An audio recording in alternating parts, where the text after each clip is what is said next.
बहुत स्वागत है आप सभी का एक बार फिर से ब्रेक के बाद। आइए अब मुकाबला शुरू करते हैं और इन सभी उम्मीदवारों को रखते हैं जूरी की कसौटी पर, जिसकी शुरुआत हम करेंगे संबोधन राउंड से।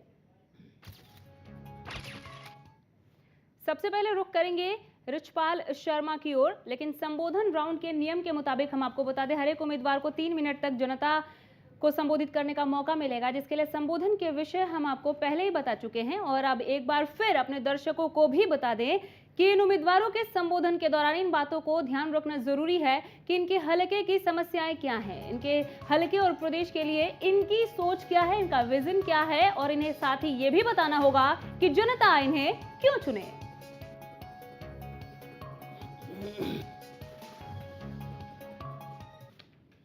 इसके अलावा आपके संबोधन की समय सीमा बताने के लिए जज साहब 3 वार्निंग देंगे। पहली वार्निंग तब मिलेगी जब आपके संबोधन का 1 मिनट बचा होगा, दूसरी वार्निंग बेल 30 सेकंड पर मिलेगी और फिर तीसरी वार्निंग बताएगी कि आपका वक्त अब खत्म हो चुका है। जज साहब आप जरा इस राउंड के बाकी नियम समझा दीजिए। मैं आप दोनों प्रतिभागियों को बताना चाहूँगा कि हमारा ये पूरा कार्यक्रम एमएलए तो वैसा किसी भी पॉलिटिकल लाइन से हटकर है। इससे सियासत का कोई मतलब नहीं है, किसी पार्टी का ना किसी लीडर का। आप जब संबोधन करें तब या जब सवालों के जवाब दें तब आप कहीं भी ना तो अपने किसी भी लीडर का नाम लेंगे, आपका कोई भी लीडर है, छोटा लीडर हो बड़ा लीडर हो, या आप किसी भी राजनीतिक दल से जुड़े हुए हैं, आप उसका कोई जिक्र नहीं करेंगे। आप चुनाव किसी पार्टी से लड़ते हैं या आप इंडिपेंडेंट लड़ते हैं, इसको चैनल से कोई लेना देना नहीं है। ये क्लियर आप समझ रहे हैं ना इस चीज़ को। ये जो राउंड है संबोधन राउंड, ये 30 अंकों का राउंड है। आपको विषय बता दिए गए हैं, आप उन तीनों विषयों को, आपके क्षेत्र की समस्याएं क्या हैं, आपका क्षेत्र के लिए आपका विजन क्या है और जनता आपको क्यों चुने, इन तीनों चीज़ों को ज़रूर मेंशन कीजिए, जिससे कि जूरी समझ पाए कि आप क्या कहना चाह रहे हैं और आपको उसी के आधार पे अच्छे से आपको अंक मिल सके। ठीक है जी।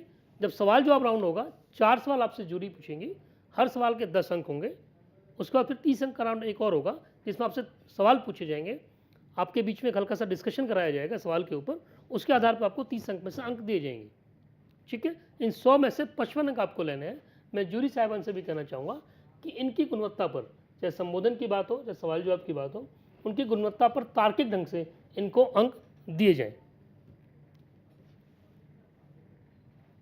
तो उम्मीद है कि आप सभी उम्मीदवार ये समझ गए होंगे कि आपको तीनों ही विषयों पर विशेष ध्यान देना है कि आपके संबोधन में हलके की समस्याएं, आपका विजन और जनता आपको क्यों चुने, ये सब कुछ समाहित हो। आइए शुरू करते हैं। जज साहब। रिशपाल जी आप तैयार हैं? हाँ जी। आपसे शुरू करना चाहेंगे? करें? ठीक। रिशपाल जी आपका समय शुरू होता है अब, बोलिए आप। हमारा मेरी जो विधानसभा है उचाना कला, वो हरियाणा की सबसे पिछड़ी हुई विधानसभा है। यहाँ बेरोज़गारी काफ़ी है। बेरोज़गारों को जब रोज़गार नहीं मिलता तो वो गलत रास्ते को चुनते हैं, इसलिए यहाँ बेरोज़गारी ज़्यादा है। और कानून जो व्यवस्था है, मेरे हलके में कानून व्यवस्था चौपट हो चुकी है और यहाँ पर जो नारी का सम्मान है वो भी नहीं रखा जाता। और यहाँ जो सबसे मेन समस्या है वो बिजली की समस्या है, क्योंकि ये कृषि आधारित क्षेत्र है और कृषि आधारित क्षेत्र होने के कारण यहाँ जो बिजली आनी चाहिए कृषि के लिए वो बिजली समय पर नहीं मिलती और यहाँ किसान जो है अपनी फसल को बचा नहीं पाता, इसलिए किसान आत्महत्या करने के लिए मजबूर होता है। और यहाँ उद्योग धंधे जो यहाँ नहीं है उचाना के अंदर कोई भी, और शिक्षा के क्षेत्र में भी उचाना सबसे पिछड़ा हुआ इलाका है।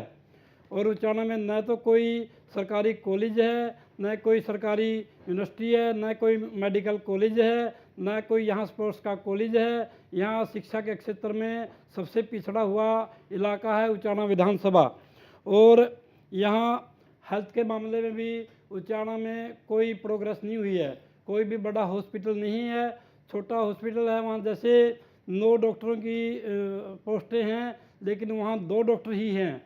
इस तरह से लोगों का इलाज बेहतर तरीके से नहीं हो सकता। स्वास्थ्य के क्षेत्र में भी उचाना विधानसभा सबसे पिछड़ी हुई विधानसभा है।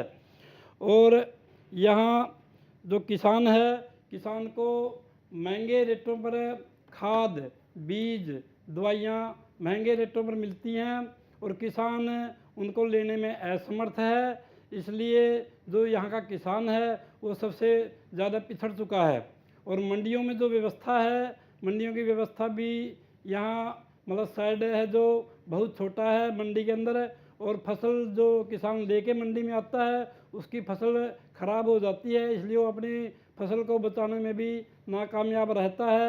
इसलिए वो सबसे घाटे का सौदा जो चाणा विधानसभा में है वो किसान के लिए मंडी भी सबसे घाटे का सौदा है। और सरकारी जो एजेंसियां हैं वो जो खरीद करती हैं वो बहुत पहले ही बंद कर जाती हैं खरीद करके। बाद में जो व्यापारी है अपने मनमाने रेटों से फसल के दाम देता है। तो किसान है जो यहाँ का सबसे पिछड़ चुका है, और किसान आधारित जो क्षेत्र है ये, इसलिए मतलब ये क्षेत्र सभी मामलों में पिछड़ा हुआ क्षेत्र है। जनता आपको क्यों चुने बताइए? यहाँ की जनता मेरे को इसलिए चुने कि मैं जो यहाँ के लोकल मुद्दे हैं उनको भली भांति से जानता हूँ, और कोशिश करूँगा कि जहाँ जहाँ पानी की सिंचाई की व्यवस्था मतलब कमज़ोर है, मेरे को पता है कहाँ कहाँ कमज़ोर है, तो मैं कोशिश करूँगा कि उसको दूर किया जाए। आपका समय ही समाप्त होता है रिचपाल जी। संबोधन राउंड में अब रुख करेंगे सुशील निधि जी का। तैयार हैं आप? सुशील जी, जो 3 विषय दिए गए हैं, तीनों विषयों पर ध्यान दीजिए। जनता क्यों चुने आपको, आपका विजन क्या है और आपकी समस्याएं क्या है? विजन मीन्स क्या हो गया जी? विजन आपकी सोच क्या है? आप क्षेत्र को कैसा बनाना चाहते हैं? यस। विकास की दृष्टि से, सामाजिक दृष्टि से कैसा आप चाहते हैं? अपना संबोधन शुरू कीजिए। सबसे पहले तो मैं जो खबरें आज अभी तक वालों का धन्यवाद करता हूं कि हमारे को यहाँ पे बुलाया, आपने इतना कीमती समय दिया, इसके लिए आपका मैं शुक्रगुजार करता हूं। सबसे बड़ी बात यह है उचाना क्षेत्र की। उचाना क्षेत्र एक जो विधानसभा क्षेत्र है, एक अहम क्षेत्र है। इसमें यहाँ पर जो INLD सुप्रीमो ओम प्रकाश चौटाला जी वो इलेक्शन लड़ते हैं, जो मिस्टर वीरेंद्र सिंह जी हैं जो कांग्रेस के जनरल सेक्रेटरी हैं वो इलेक्शन लड़ते हैं। और सबसे बड़ी बात यह है, इलेक्शन तो बड़े बड़े नेता लड़ते हैं लेकिन काम छोटा छोटा भी नहीं होता। सबसे बड़ी बात है बेरोजगारी की। उचाना के अंदर कोई बेरोजगारी नहीं है। जो युवा साथी हैं उन युवा साथियों के रोजगार तरसते हैं काम करने के लिए, और जो युवा साथी है ना तो उनको घर से कुछ खर्चा मिलता ना और युवा साथी हैं जो भाई वो मजबूरन होकर कहीं तो सुसाइड कर लेते हैं। इसका रीज़न बेरोजगारी तो है। और दूसरी बात ये है शिक्षा की बात। बड़े बड़े नेता वहाँ से इलेक्शन लड़ रहे हैं। और शिक्षा की बात ये, यहाँ पर जो जनरल सेक्रेटरी है मिस्टर वीरेंद्र सिंह, उन्होंने खुद का जनता की सेवा के लिए बनाना तो चाहिए था वहाँ पर सरकारी कॉलेज, और बना लिया अपना खुद का कॉलेज। ये जनता के साथ अन्याय नहीं तो खिलावड़ है ये नौजवान साथियों के साथ। और तीसरी समस्या किसान भाइयों की।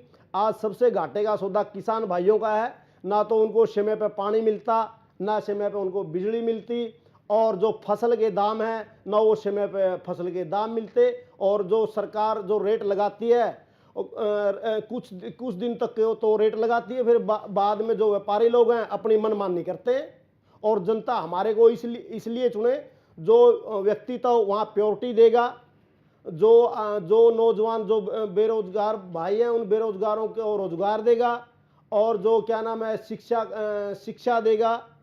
इसलिए हम जनता से अनुरोध करते हैं कि वो हमारे को चुने, हम रोजगार देंगे नौजवान साथियों को। अभी 1 मिनट है आपका। हाँ, बोलो। आप कैसा कैसा क्षेत्र बनाना चाहते हैं, क्या सोचे?